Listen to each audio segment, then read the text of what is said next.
নূহ আলাইহিস সালামের জামানায় যখন তার কওমরা ছিলেন, তখন শয়তান তাদেরকে পরামর্শ দেন, তোমাদের পূর্বে কিছু নেককার ব্যক্তি ছিল, সৎকার ব্যক্তি ছিল, তারা মৃত্যুবরণ করছে, তোমরা কি চাও না তাদেরকে স্মরণে রাখার জন্য?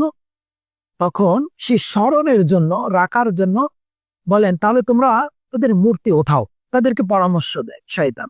তখন পরামর্শ দেওয়ার পরে তখন তাদের মূর্তি উঠা কয়েকজন সৎকার ব্যক্তি।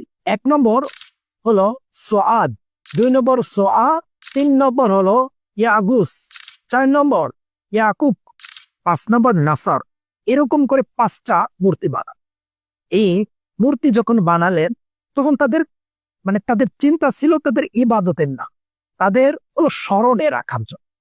শয়তান তাদেরকে বলছে স্মরণে রাখার জন্য। যখন 1 যুগ 2 যুগ পরে তাদের ছেলে সন্তান আসলে, তখন শয়তান তাদেরকে বোঝায়, তোমাদের পূর্ববর্তী জাতিরা এই যে মূর্তি ছিল, এই মূর্তিদের ইবাদত করত, তোমরা তাই ইবাদত করো। তখন শয়তানের কথা